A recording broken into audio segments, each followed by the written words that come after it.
Guys, dito guys, mag-withdraw tayo ng commission natin as an affiliate sa Shopee guys, o sa Orange app. As you can see guys, meron akong 1,372 guys, and kita ko lang po yan in just 1 month. Wala pang 1 month yan guys, and nag-upload akong videos and nag-share ako sa mga social media accounts ko.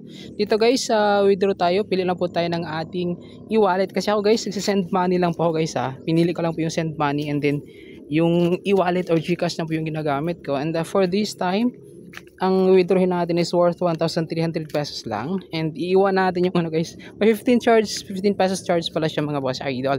Send money lang po tayo, ayan, click lang natin yung send money and wait lang tayo ng ilang segundo, and dito guys, ayan, proceed lang tayo mga boss.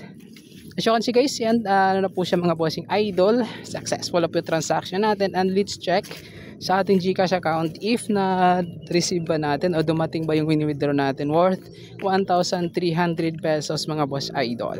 Yan, as you can see, may 57 na lang ako natira. Ayan, dito tayo sa GCash natin mga boss. So dito guys, eto siya mga bossing idol, surprise, ayan. Yan, dumating na siya mga bossing idol. Yan, 1,300 from Shopee Pay. So, ganoon siya kadali mga bossing idol. If ever meron po kayo natutunan sa video ko for today, pwede po kayong mag-like, share, and subscribe, and comment po kayo mga boss.